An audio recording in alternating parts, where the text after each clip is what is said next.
Hi everyone, welcome in. We're going to give it a minute or so and just let some other people join before we get started.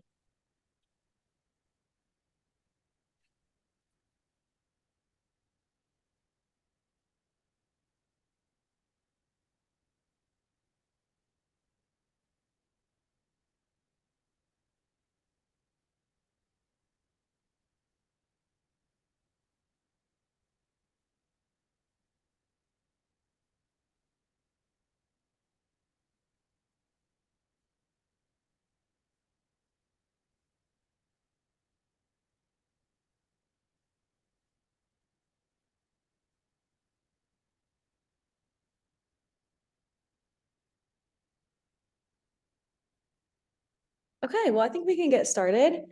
My name is Jane Dorsey, and I'm a part of the Mom Project's marketing team. I've been with the Mom Project for 2 years now, and being able to work with Dreamy and Ashima has just been such a highlight for me, and being able to facilitate this rally cohort. I've just seen so many amazing things. So I'm really excited for this conversation and to be here today. I'm very excited to welcome you all to our rally panel discussion. You'll have the opportunity to learn from these amazing leaders and some of our active talent members and their active mentors in our fall 2023 rally cohort. So we're just super grateful for all of our mentors and mentees participating in rally and making just such a huge impact in our community. And just as a reminder, following the event, we will share out the recording link. So if you have to drop off early, or if you want to share it with others, please feel free to do so. And with that, I'll let Ashima take it away. Thank you so much. Great to see you all. For those who haven't met me before, my name is Ashima. I'm the CEO and co-founder of Dreamy, which is the mentorship platform powering the Rally cohort experience. And so we feel incredibly honored that we get to partner with the Mom Project in this realm. This whole experience from the spring cohort to the fall cohort has been so rewarding for our team to witness. This community is a very special one and a very, very strong one as well. So we just feel incredibly grateful that we get to have some part in connecting this community together, having conversations like this, and to bring to life some of the conversations that are happening one-on-one to more of a group setting. So I'm really excited that we get to host a panel with these incredible panelists for them to walk through a little bit about their journeys in their careers and lives, some lessons that they've learned. And we have crowdsourced some of the topics and questions from the mentee community in the cohort and from the applications that have come in. One thing I just wanted to mention that it is very clear how crucial mentorship is, especially since we've been working with the Mom Project. For example, when we first launched our first cohort in the spring, we're looking to run a cohort for 200 or so individuals. We got about 850 applications within the first day or so. And it actually took down Dreamy and it crashed our site. But it shows just how important just community is, that one-to-one connection, and also the power of mentorship as we all navigate the different pathways of our careers. So without further ado, I want to make sure I give as much time to the panelists to share their journey. So we'll start from the beginning, panelists. We'll go through your name, where you're based, your role, but we're also going to add something a little bit different to your introduction here. We're going to please share the mission or values that have guided you throughout your career. So why don't we start off with Stephanie, and then we'll take it from there. Sure. Hi, everybody. I'm Stephanie Beach. I'm founder and CEO of SMB Media Consulting. We're based in New York, and we're a full-service digital media consultancy that works with brands and publishers in helping them achieve their revenue goals through digital advertising, as well as working with agencies to provide flexible talent solution and alleviate stress across paid search, social, programmatic, SEO, data, ad ops, and analytics. the mission and values that I kind of carried with me throughout my career are also things that I kind of stand by somewhat in my life. Number one, I always put my family first, and I expect all of my employees and everybody in my company to do the same. Part of my journey was to start my own company to be able to be a more present parent. This was back when we did not work from home, and I could not find a job that would allow me to work from home 2 days a week. So I always put my family first.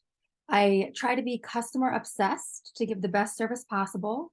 We're reliable, accountable, empathetic, and we provide quality work. So those core values that I take with me in my company are also values as a person that I try to put forth in everyday life. I love that. Jackie or Alvina, whoever wants to go next? I can go next. I am Alvina Gashi. I am based in Atlanta, Georgia, and I'm a contract specialist at Comcast. So from my early days, I was the type of student who would stand up in class to advocate for my friends and their viewpoints. Moreover, growing up in a country marked by oppression, injustice, and conflict further fueled my interest in being sort of an advocate for those who had no voice. So that sort of became my mission and somewhat of a value in my career, revolving around helping individuals and businesses stand up for their rights and help them achieve their objectives, essentially. So, yeah. Love that. And then Jackie, please go ahead. Awesome. Yeah, my name is Jackie Porter, and I live in Boise, Idaho. I'm a certified personal and executive coach. My top value is also family. There's no question about it. Before kids, I had very, very ambitious career goals. And because I saw my mom do it all, I thought I'm going to do all of that and even more, right? So you could say that I put high expectations on myself. I'm sure you guys can identify as well. It didn't take long after growing our family that I realized I could not perform at the level of my expectations in both arenas. And so after 10 years in finance, I made a difficult decision to stay at home full time. And I say difficult decision because I never identified as a person as a stay-at-home mom. I didn't know what that role entailed. I never saw it modeled for me. It was very intimidating and totally foreign. I was a total fish out of water. So while it was really foreign to me, somehow I knew intrinsically that it was what I was meant to do, and it was the right calling for me at that time. And then over the course of my career, it really became evident that growing people, developing people is the main thread throughout my career. So it all starts and it ends with my top value as my family. Thank you. I really appreciate, you peeling back the layers and sharing a little bit more behind that. And we will be talking about that a little bit more. But the reason why I love asking about the mission and values that have guided you throughout your career, I think it adds another dimension when we introduce ourselves, right? There are values and North Stars that help us understand where we want to go next in our careers, and a little bit transitioning into making decisions in your career. One thing I wanted to share is when mentees are signing up on the Mom Project for the mentorship program, we actually do ask a few questions to understand how they're understanding the strength of their network, and also clarity of the next steps of their goals. And right now, when they first sign up on the platform before they get matched to a mentor, that's sitting at around about 4 out of 10. Clarity on the next steps of the career, and around 5 out of 10 perception of the strength of their network. So it really helps to demonstrate, one, how critical it is to have access to community, but how difficult it can be to really understand where you want to go next. So one thing that we have learned from goals that are also indicated from mentees is that some are potentially considering the leadership route, but wondering how they can pursue the leadership route while balancing the priorities of our families. So I'd love to hear from all of you. If applicable, at what point in your career did you move from individual team member to leadership? Is that something that you always wanted to pursue? Because leadership is not a goal for everybody. Any challenges of making that transition? And we'll go in the same order as well. Sure. So the first time I managed anybody, it was actually my second job. I was at a small startup, and it was a digital media agency. And I was employee number 2 in the US. It was a UK based company. And they hired a coordinator and told me, you're now in charge of this person. So I kind of had to figure it out, but it was easy, I would say, because it was just the 2 of us. And we were such a small company.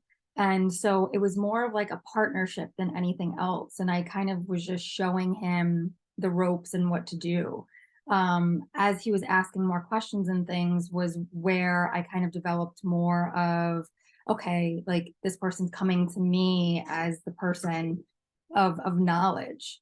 After that, I went to another company and I led a small team of 4 people, which was a little bit different. And I had to really kind of figure out, how to handle more than one report.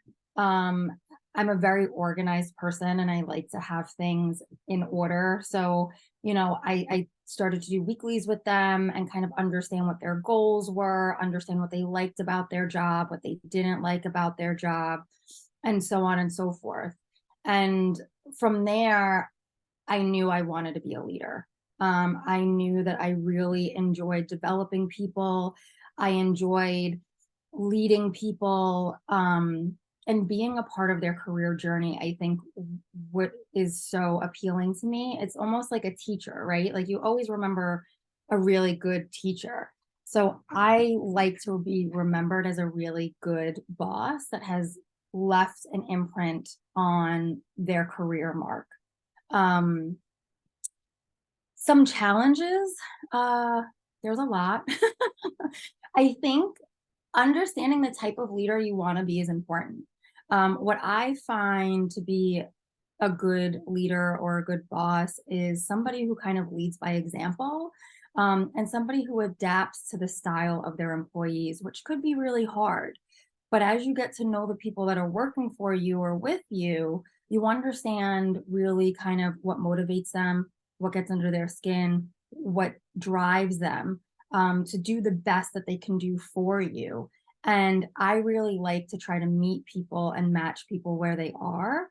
If I know that somebody doesn't like criticism, unfortunately, that's a part of life. But maybe, I'll do something like the sandwich method where they say, like, give a compliment, give the bad news, give another compliment. So it's a little bit easier to go into. But I do feel that, it's never really an easy thing. And moving from individual contributor to a leader, I think the biggest challenge is delegation and not still taking it all on your own. I can definitely relate to that challenge. One thing I would actually love to hear your thoughts, as well as Alvina and Jackie as well, is also coming back to the question asking about balance, because maybe balance changes, right? That definition of balance may look different one day from the other. But what were some of your experiences with that balance as you took on more responsibility in your role with at home and at work? I guess I'll go next. And my role is sort of different from Stephanie's. So I do not lead a team, but I lead a department in my division. So after about 5 years of being an individual contributor with teammates who sat next to me for the most part, and then a team's chat away, I was offered a role to lead a department in a division of 15,000 employees and 8 or 10 million customers. And it was terrifying.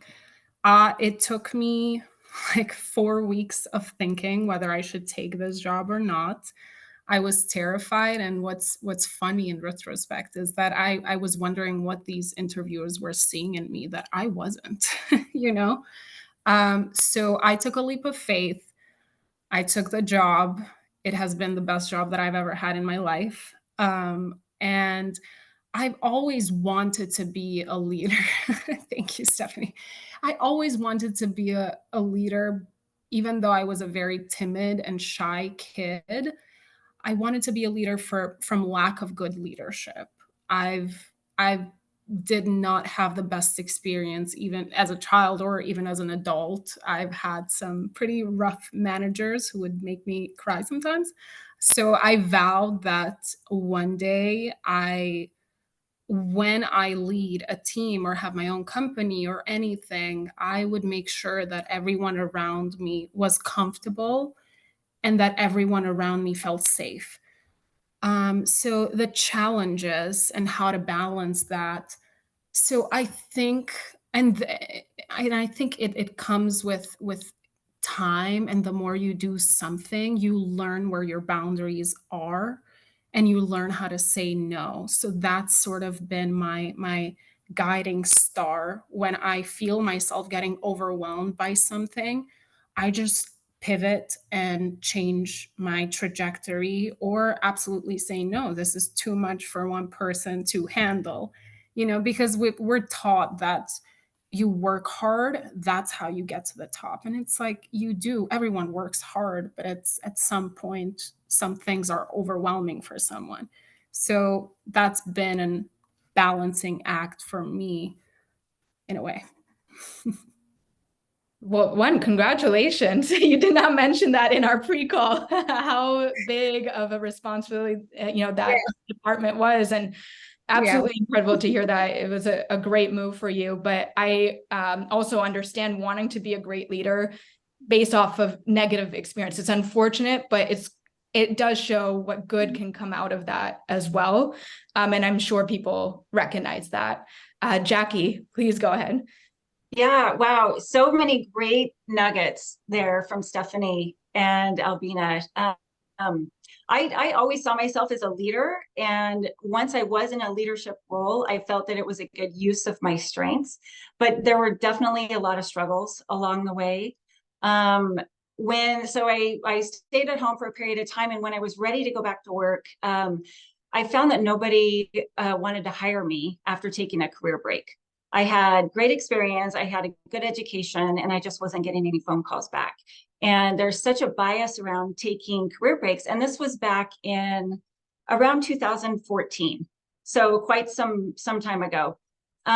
So I decided that I needed to upskill, and I went back to school and I got my MBA. And more than anything, that boosted my confidence. And after I graduated, I found a role in leadership. The transition into leadership was, you guys have touched on some things that I also faced myself. Ashima, you brought up balance. And I think that that's really important. One of the main challenges is really at home. It's setting boundaries and expectations with your family and giving space for learning. That's really, really important because it doesn't just happen overnight. So when you go into leadership, it's a demanding role, and I needed to rely on my family more. And so I got buy-in from my husband and my kids, and my youngest was in 5th grade at the time, and my oldest was in 9th grade. And, I had taught them how to do, make their lunches, laundry, things like that. But now they were responsible for doing it without being prompted. And that was new territory for all of us. And what was really remarkable is not that they had to do that, but the letting go that I had to experience to allow them the space to take on that responsibility, to not worry if they were going to do it right or wrong. I mean, really, they were filling up their lunch boxes with cookies and junk food, and I had to let it go. There's this release of control because you can't have it always. You really have to balance it out. And the key is giving them space to learn and grace, and giving yourself space to relinquish that control, relinquish that concern, and the worry of what others will think, right? So we learn best from our mistakes. And so we're a family, we're a team, and we were all learning together. I would say at work, one of the biggest challenges with transition was, and this is pretty common, but imposter syndrome is definitely something that we can all relate to. When you feel like you should know more, or you're expected to do something and you're afraid that, to be found out.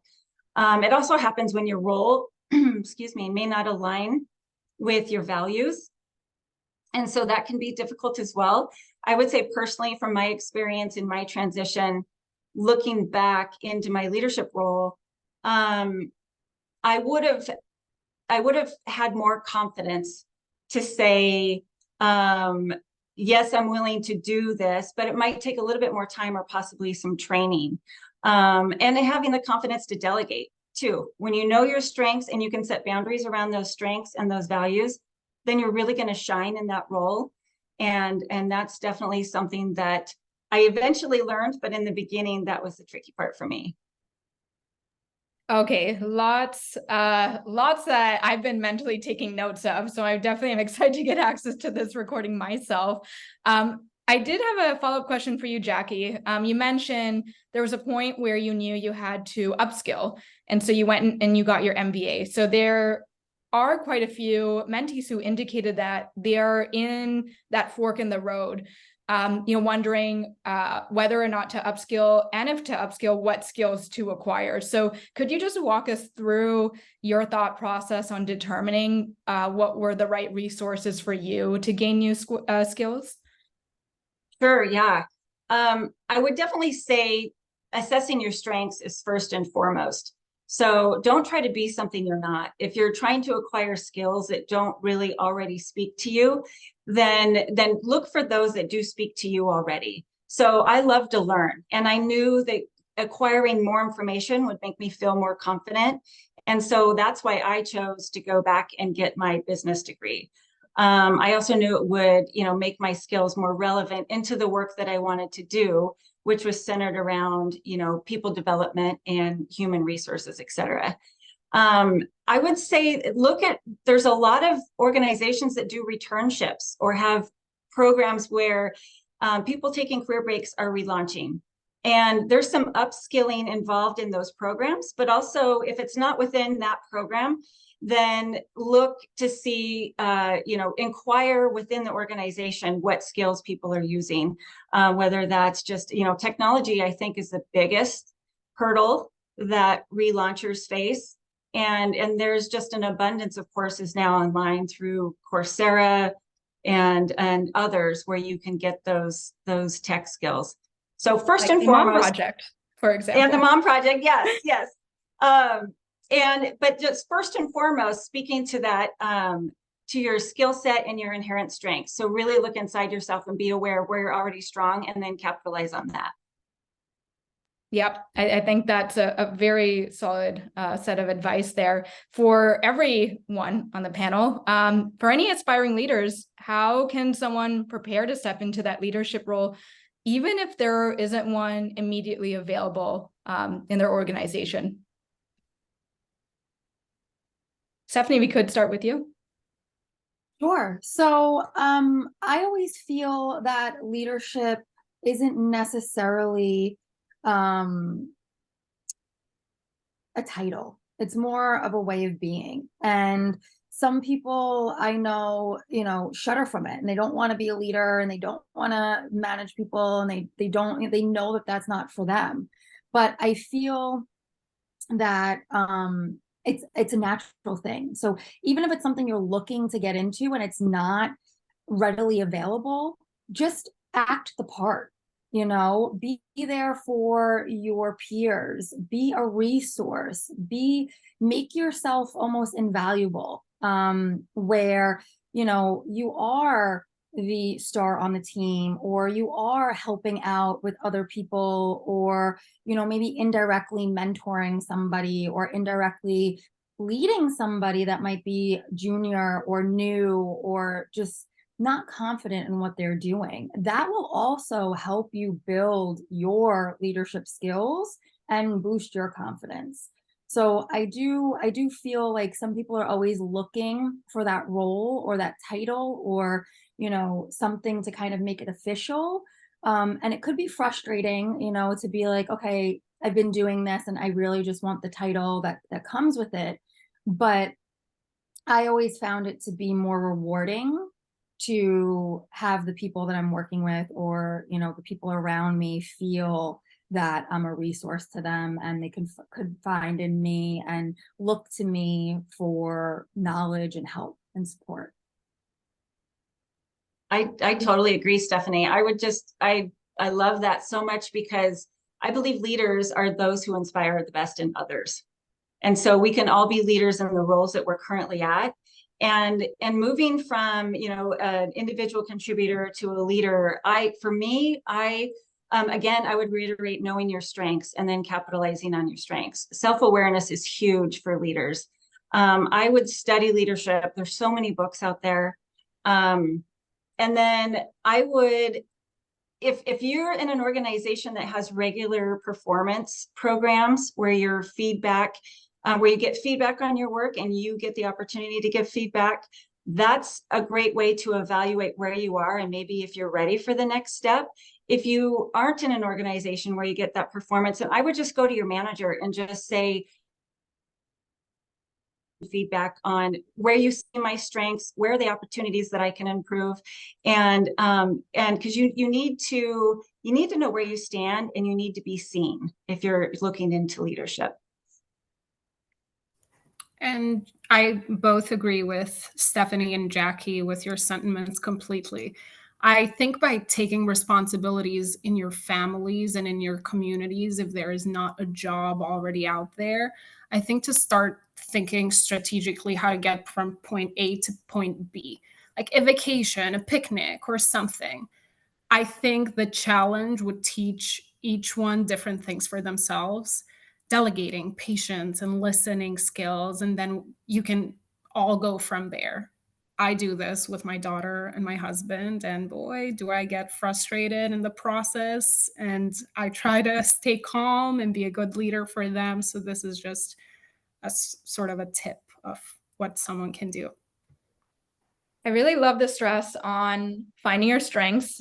This hits pretty close to home as I've stepped into the startup founder leadership role. And one of the first things I had to do was take, I think, the Clifton's Strength Finder assessment and really understand what my zone of genius is and what I can delegate to my team, because that traditionally was a struggle that I had, and actually help my team step into almost leadership roles themselves as well and grow along the way. And that has been incredibly fulfilling.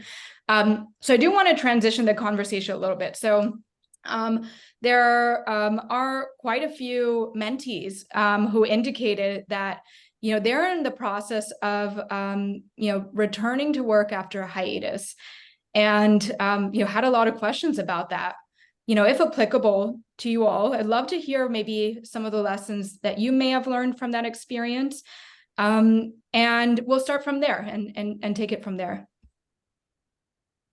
So there's been 2 times where I was on hiatus. One was when I had my daughter, and one was when I was laid off.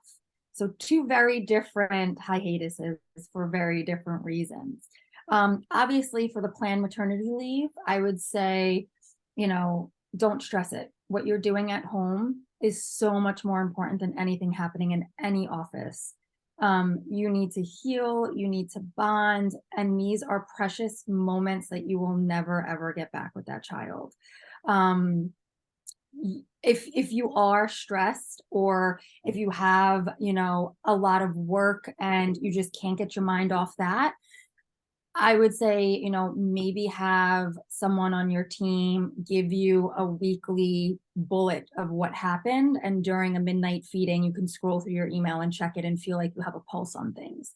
I did do that. And it just made me still feel included, even though I wasn't doing anything. Where when I came back from work, when I came back to work, I felt like, okay, I don't necessarily need to panic that I have thousands of emails unread, or, I could just, I have a breadth of what's going on, and I could go through my recap emails and just answer what really needs to be answered and move on from there. Transitioning was a lot for me. Being a mom, going back to work, trying to figure out what that looked like for me, what that meant for me. It wasn't easy.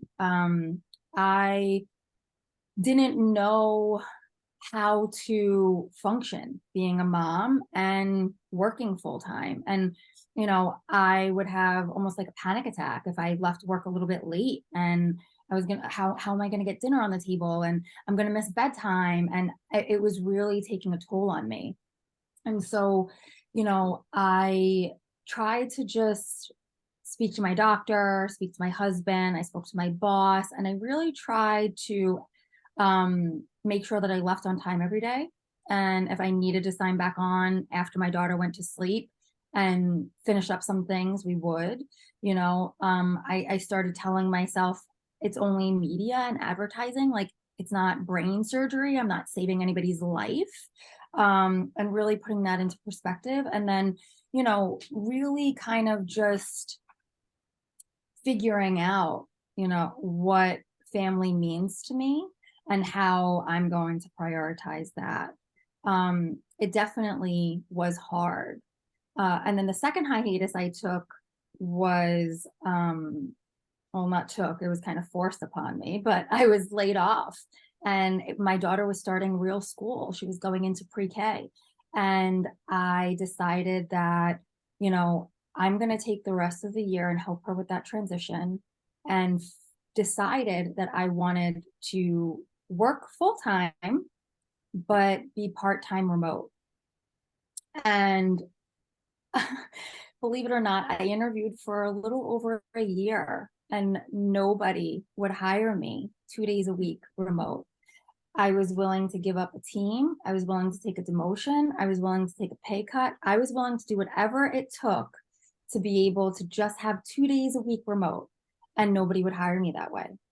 So I started to freelance, and, one project turned into another. I was up for a job that I really didn't want, but it was with a remote company. I wasn't really qualified for the role either. And obviously I didn't get it. And I was devastated, literally hysterical, crying in the car to my husband about what am I going to do? And he was like, just stay home. We'll make concessions. We'll figure it out. And I was like, no, like, I don't want to not work. And, I decided, he was like, well, then why don't you just look for more clients instead of looking for a job? And so I was like, oh my gosh, like a light bulb went off. I was like, I can consult full time.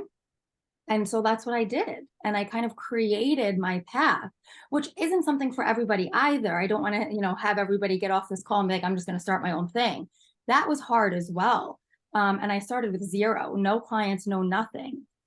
But what I could say from learning from both of those experiences is to stay open-minded, keep your values at the forefront of everything, don't settle. And really, remember that you have your whole life to work.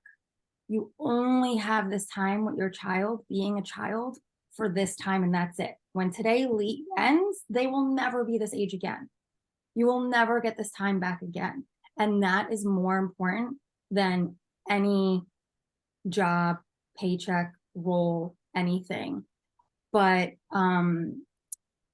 I also found, which I didn't realize early in my career, how important it is to nourish your network and to really, stay in touch with people, and keep tabs on people so that wherever you are, you have those resources to reach out to and ask for an intro, ask for help, ask for an invite, ask to consult on a project, or if there's any open roles or whatever it might be, to really get your foot in the door and get you where you want to be. Your network is so important. Oh my gosh, plus 100 to that. I feel like you Yeah. mentioning, and thank you for being so, open about the second hiatus. And I feel like it's very timely given that the Mom Project has released their product Self-Made to support freelancers and entrepreneurs and those who are looking to start their own initiative for that flexibility as well. But I know that maybe some people online right now or listening to the recording can maybe relate to that. These have been a little bit harder times. And I really appreciate you sharing, the second maybe forced hiatus and how you navigated that. Albina, I'd love to hear from you. Yeah, sure. So I, apologies. I took a forced break actually when I got married and moved from Europe to US. My longest job at that point, it was in Europe, in Southeast Europe. And whenever I would go to interviews, they would be like, what is this firm? What part of the world is this even? So I was interviewing nonstop with no luck. And then COVID hit. Then I had no other choice but to just enjoy my time, even though I was spiraling in a stress zone every day. And then I got pregnant. So when I look back, it's such a funny thing how we think that, oh my God, just because I'm stuck in this now, this is forever. And you never know what's around the corner. So what happened to me is just I was very determined to be a working mom. So I had my daughter babyhood and then postpartum. And then when my daughter was 9 months old, I got an offer in the field that I wanted to be, but completely new job in a new industry. So I was extremely scared and anxious, but I was just very determined. And it was challenging. I was still breastfeeding. There was a wait list in the daycare. I was working from home, but also taking care full time of my 9 month old while my husband was working. Remote, I mean, in person. So I finally, daycare opened up. I dived into my role very quickly. I knew that my daughter was gone for 8 hours a day, and I wanted to make those 8 hours count by learning everything that I had to learn for my job. Um, I also learned to raise my voice about anything that, one, I did not understand, and be comfortable with the fact that I don't understand, therefore ask the question, and to also let them know when my job got overwhelming. I think motherhood essentially gave me the boost of confidence that I never knew I needed. I asked my best friend what she thinks motherhood has affected me, and she said something really funny and very true. She was like, "It's so funny how when you had your daughter, it was like a fire lit up under your, you know what." So I think this urgency of trying to achieve everything in a year, in a day. It's so ingrained in us, but also knowing that, just like Stephanie said, like we have families. And for us to be stressed out for something that's not even, the stress is real of not having a job, but you never know if tomorrow someone's going to call you and give you that offer. So what's the benefit of having those bad days when you never know what's around the corner? The important thing is to not give up if that's what you really want. But yeah, that's sort of been my experience. I'm hearing a common thread so far of a lot of determination. That's Yeah. what I'm gaining and hearing from this. And it's extremely apparent and very inspiring. Jackie, please go ahead. Very inspiring, both of you. There's so much. Gosh, I wish that we could sit and have coffee at some point. This is great. So one thing that comes to mind is, the determination when I was feeling this lack of confidence and I really want to help my family. Nobody's calling me back. I just felt really irrelevant. And it was just so, I was wrestling with all of that. In the meantime, I'm making these little bits of progress every day. And it doesn't feel like enough because my expectations are way up here. But then one day, my third grader said, "Mom, you're so persistent." And for one, I was like, wow, that's a big word for you. Thinking, gosh, that's great. You know that word. And second, I was like, that felt so good. And somebody's paying attention. You know, we are shaping we're inspiring them, even as low as we feel and as irrelevant and full of doubt and fear. We are still inspiring our kids to be strong and persistent and persevere. And that was the nugget I needed to keep on going. I will say at one point, my confidence, when I decided that I wanted to go back and learn and get my MBA, and I found a program where I could go during the day so that I could take all the classes when my kids were also in school and we could maximize our time at home together. I needed a letter of recommendation from a former employer, and I was on great terms with the individuals I worked with previously, but I was just in such a crazy mind space where my confidence was so low. It took me 2 months to get the nerve to email him just to ask him for coffee. And of course, when I met him for coffee, he was like, "Of course, this is such a good idea. And I know the director, and this is going to be a perfect fit for you. If you need anything else, let me know."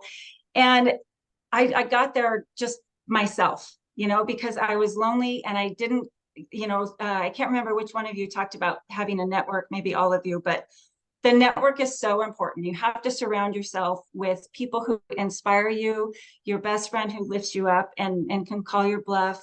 You've got to have your mentors. You've got to have a coach. You have to have a group of advisors. And you really, for me, I just kept myself, I was just ashamed that something was wrong with me. And I was unable to help my family. And I just felt so isolated and alone. And it was such a great reminder that, oh, I do have a network, and it's me who needs to get the confidence to get out and get back in touch.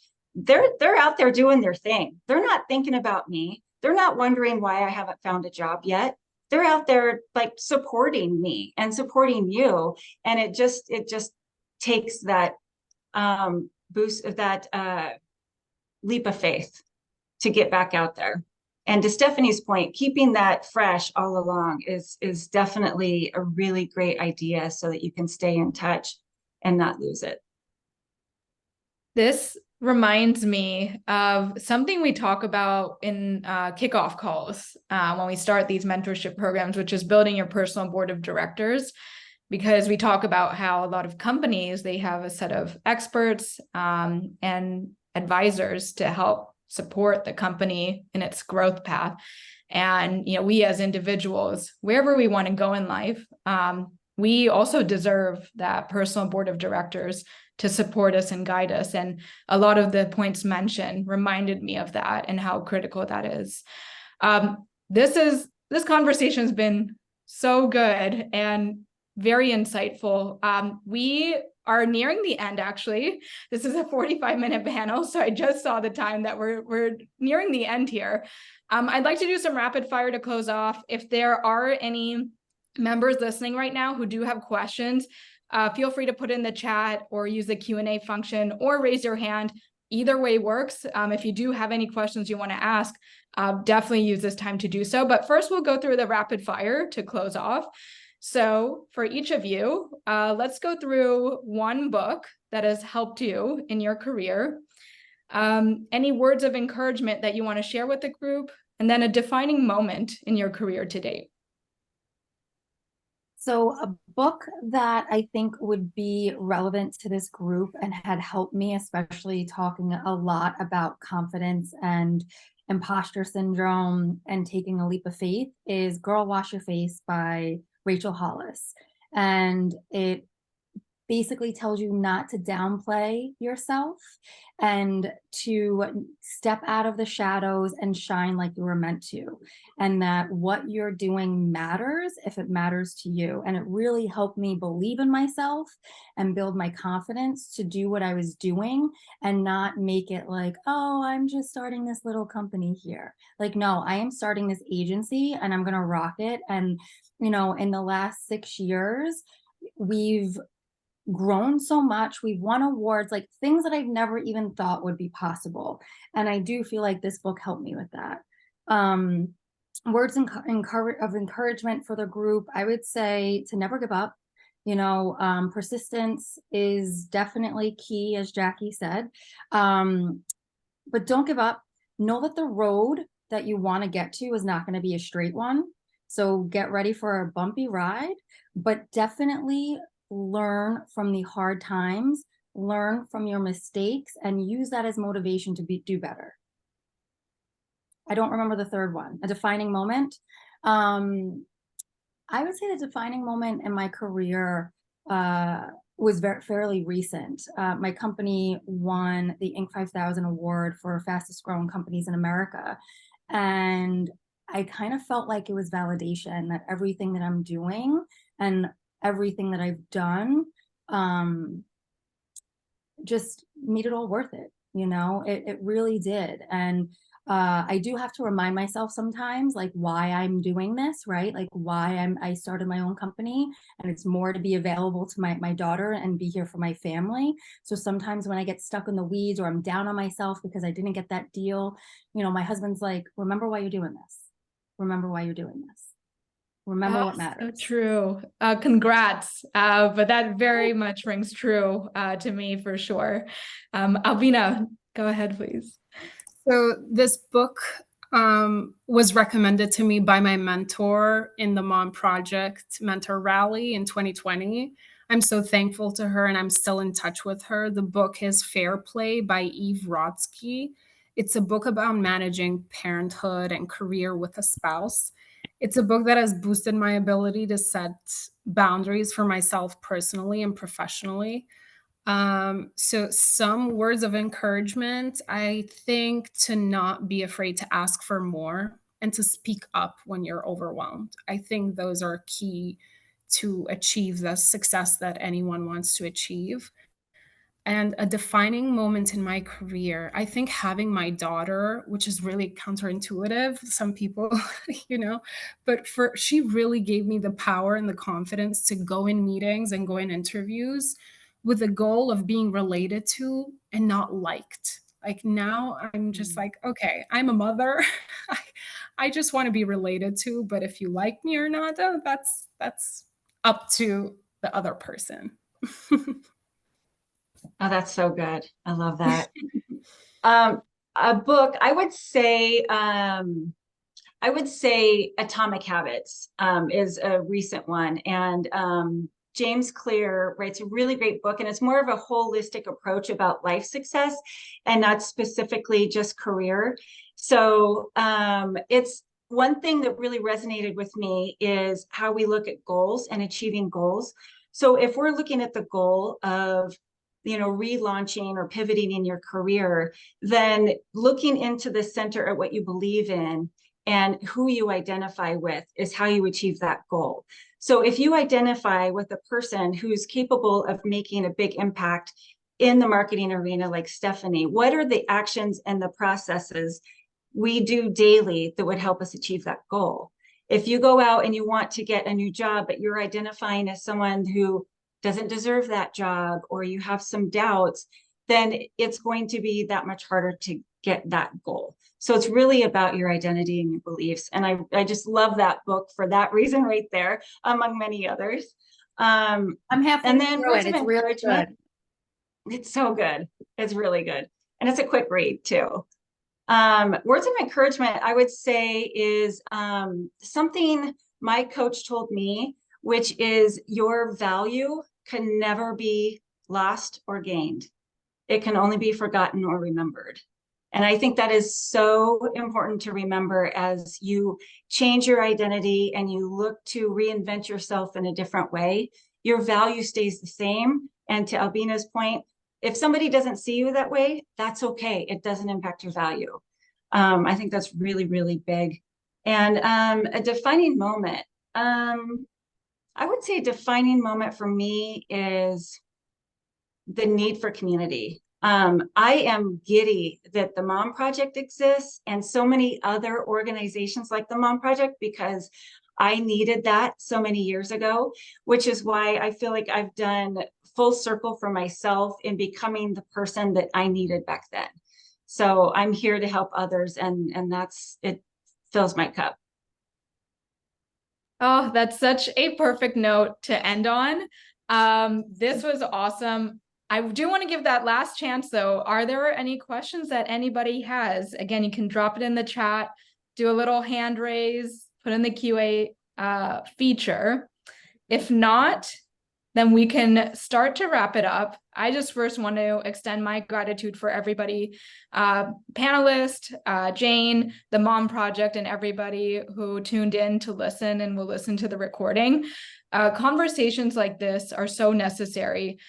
Sometimes, maybe to Jackie's point, we can internalize a lot of the anxiety that we're going through and really doubt ourselves. But when we have open conversations like this, we realize how much in common we have with each other through the highs and through the lows, and sharing those lessons openly, and also any roadblocks that we go through openly, just make it that much more strong of a community, so that we can, truly achieve these goals together. And I think that really ties back to one thing that we talk a lot about at Dreamy, that the concept that together we are limitless, that we all have this limitless potential, but it really does start to come out to play when we really all work together to support each other and lift each other up.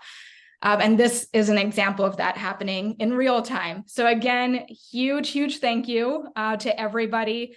Really wonderful conversation. And I hope everyone has a great rest of their day. Thank you so much. Thank you. Thank you.